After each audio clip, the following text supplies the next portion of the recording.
ईश्वर कबीर जी की गोष्ठी हुई थी प्रथम सतयुग में। जब सारी बात हो गई कि आप किस लिए आए हो सतलोक से, अपने परमात्मा ने अपना रूप बदल रखा था, अपने पुत्र जोगजीत का रूप बना रखा था। और ये जो काल है ये भी उस परमात्मा का 17वां पुत्र है, ये उसका 17वां पुत्र है। और इसने वहां गलती कर दी थी जिस कारण से इसको निष्कासित कर दिया। हमने भी गलती की थी, जितने भी प्राणी, चींटी, हाथी, मकोड़े, कीड़े, पशु पक्षी, ब्रह्मा विष्णु महेश और हम राजे महाराजे, ये सभी वहीं रहते थे सतलोक में। एक जैसा वहां पर हमारा शरीर था, एक जैसा खान पान था, एक जैसा सुख था। तो हम अपनी गलती से इस कंगाल के साथ आ गए। यहाँ कुछ भी चीज पूरी नहीं, हर समय हर एक चीज का अभाव रहता है। मार मार एक रोटी का काम पूरा ना होता सारे जीवन में जीव का।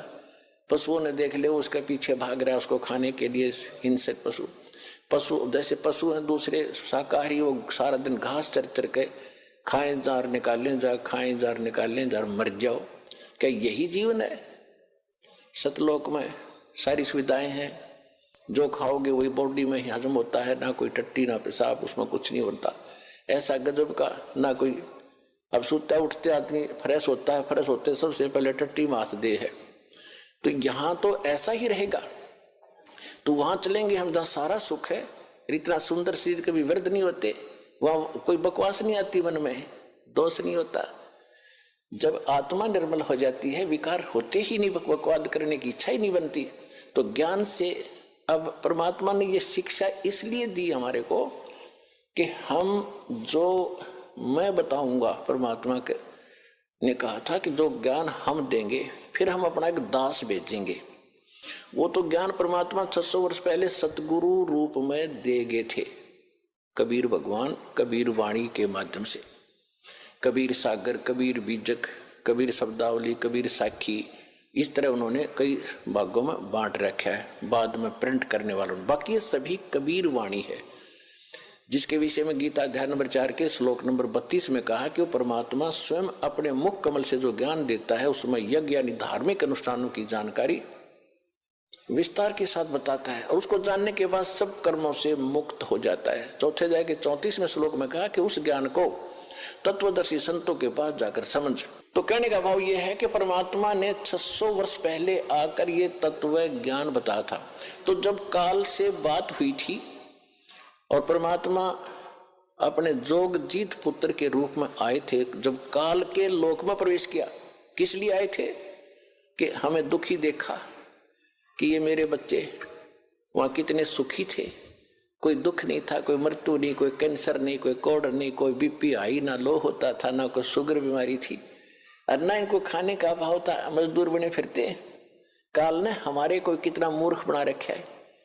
किसी के पास थोड़ा सा पद मिल जाता है तो नीचे वालों को इतना दबा के रखता है, सब अपने कर्म फोड़ता सारा दिन, उनकी आत्मा दुखा दुखा के। चाहे कोई फैक्ट्री मालिक है, चाहे कोई IAS IPS अधिकारी है, या कोई डॉक्टर इंजीनियर जज है, ये नहीं देखते तुम कर क्या रहे हो, ज्ञान नहीं है, किसी की आत्मा दुखावे होए उसका। ये परमात्मा के बच्चे हैं। आप कहते हैं जो तगड़ा व्यक्ति और निर्बल को सताता है उसकी आत्मा रोती है।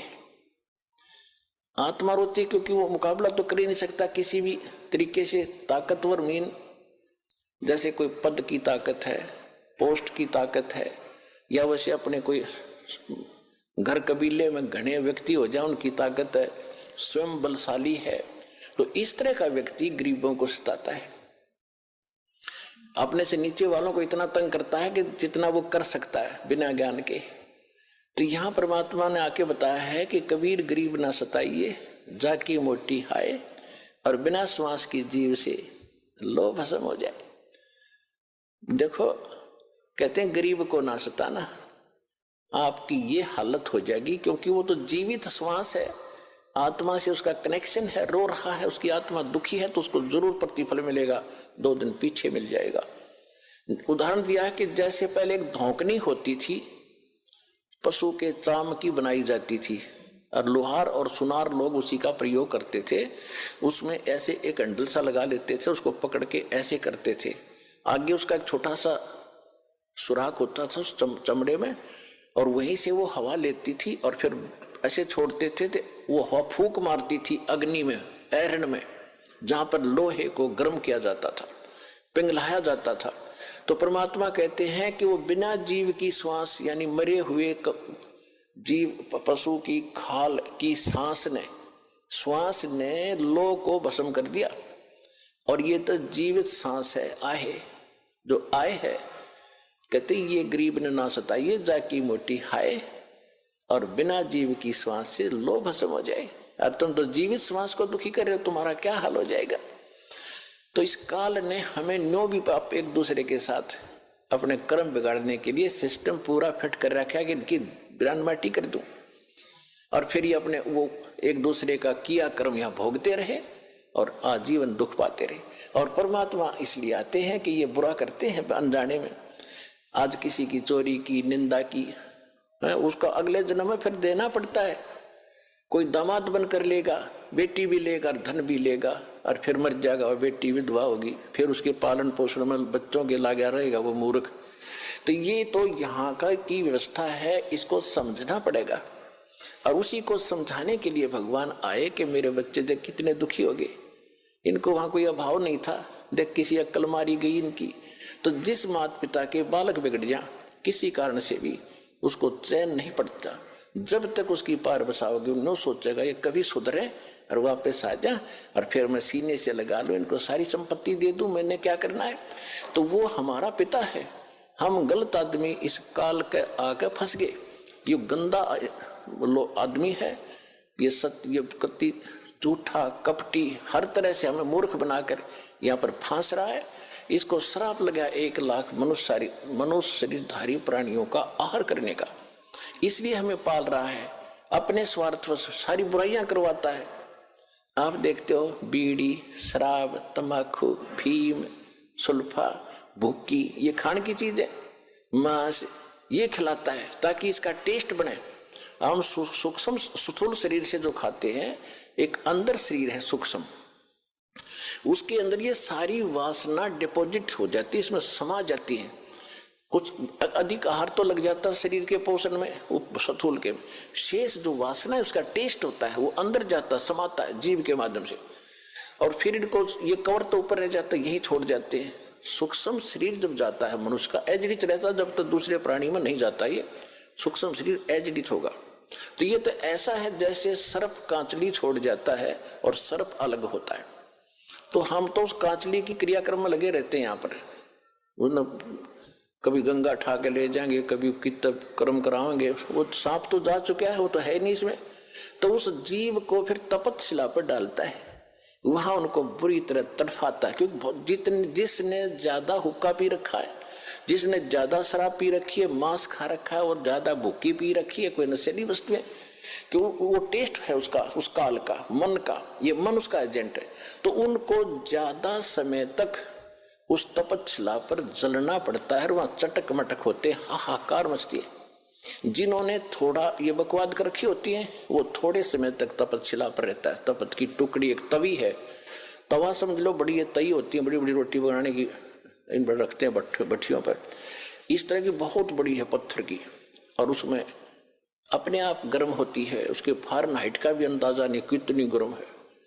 और जिन्होंने ज्यादा यह मांस, शराब, तंबाकू प्रयोग कर रखा है और वासनाएं की है, तो वो ज्यादा समय तक दुखी रहते हैं, बहुत समय तक। उनको बहुत समय में ज्यादा माल होता है, उनमें तो देर से निकलेगा सारा।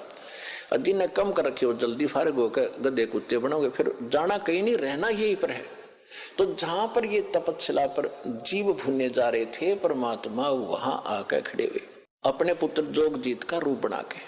उधर से काल ने पहले तो उन बच्चों को समझाया जो वहां दुखी हो रहे थे। वो पूछ रहे कि हे परमात्मा, परमात्मा के वहां पहुंचते ही कबीर भगवान के, उनकी सबकी जलन बंद होगी। वो भट्टी न्योकी नो जल रही है, तो ये तो न्योकी नो गर्म ऐसे ही, और उनका कोई आंच नहीं। जैसे प्रहलाद भगत के आंच नहीं लगी भगवान की कृपा से। एक बिल्ली के बच्चे, एक कुम्हार ने आवा लगाया था, आवा लगाते थे मटके पकाने के लिए। कच्चे मटके में बिल्ली की आदत होती है कहीं से बच्चे उठाए कहीं रख दिए, उसने रातों रात एक मटके में बच्चे रख दिए। कुम्हार ने वक्त से आकर वो घड़ा नीचे दाब दिया, पहुंच गया जहां भी ठाठा धर दिया फटाफट जल्दी में, और अगले दिन उस दिन आग लगा दी उसमें। फिर वो बिल्ली आई घूम फिर के आहार करके, तो उसके चारों तरफ रोए, हाहाकार मचा रखा, बच्चे म्याऊ म्याऊ करे। तो कुम्हारी बड़ी दयालु थी, भक्त सी भगवान की, पूर्व जन्म की, वो संस्कार देखो कैसे बिगड़ते हैं और कैसे बनते हैं। तो उस कुम्हारी को पता लग गया कि ये तो बिल्ली के बच्चे इसकी मटके में रह गए और अब हमारे वश से बाहर की बात हो गई। और अब माँ को पता होता है बच्चों का कितना दुख है, वो भी माँ थी और बिल्ली भी माँ थी। तो कुम्हारी ने मालिक से अर्ज लगाई, हे परमात्मा हम पर पाप बनेगा, गलती बन गई, हे दाता इसके बच्चे बचे। उधर से वो बिल्ली भी पुकार रही थी। तो मालिक ने क्या किया, देखो पूर्व जन्म के दास जो आपको कह रहा है ये काल कैसे बर्बाद कराता रहा, क्योंकि ऐसी परिस्थितियां पैदा कर देता है कि हम अपनी पूंजी को नाश करते ही रहे। अब देखो आपने पुणात्मा, ये तत्व ज्ञान है, ये रामकृष्ण की स्टोरी तक कोई सुना देगा, खड़ा होगा कितने भी सुन लियो तुम, 5-4 संस्कृत श्लोक बोल देगा, तुमने राजी कर देगा, दक्षिणा लेगा, ये होता ही रहा अभी तक। ये तत्व ज्ञान है जिसका सब तरह का निष्कर्ष निकलेगा। अब प्रश्न चल रहा है कि तुम्हारी चोरी हो रही है, तुम यहाँ पूंजी कभी इकट्ठी करते हो, फिर चोर कैसे कैसे तुम्हें लूटते हैं ठग। अब जैसे एक टटीरी थी, महाभारत में प्रकरण आता है, ये सच कथाएं हैं। आज तो वैज्ञानिक पाक गए, इनमें ना समझ आती ना हो, बाकी सच्चाई मिटा नहीं करती किसी के ना मानने से। महाभारत में कहानी आती है कि एक टटीरी पक्षी है, टटीरी, उसने कुरुक्षेत्र के मैदान में अंडे उत्पन्न कर दिए, जमीन पर पैदा करती है वह अंडे। और उधर से क्या हो गया, महाभारत के युद्ध का समय वहीं उसी दौरान खड़ा हो गया, चारों तरफ से दोनों तरफ सेना खड़ी होगी, आन लगी। तब उसने देखा है तो कमाल हो गया, तेरे बच्चे मारे जाएंगे, घोड़ों के हाथियों के पैरों के नीचे, रथों के नीचे आके कट जाएंगे। तो उसने भगवान से अर्ज लगाई, हे परमात्मा मेरे बच्चों की रक्षा करना। अब देखो दास जो आपको बार बार बताता है, तो उसी समय परमात्मा ने उसकी अर्ज सुनी। ऊपर से इंद्र के हाथी का एक घंटाड़ा टूटा, 88,000 मन का था, 88,000 मन। एक मन 40 किलो का होता है, 88,000 को गुणा करके देख लियो कितने क्विंटल बनेंगे 40 से। तो वो आके गिर गया, इतना भारा। अब उस महाभारत के युद्ध में किसने फुर्सत थी, इसने देखा किसने देखा।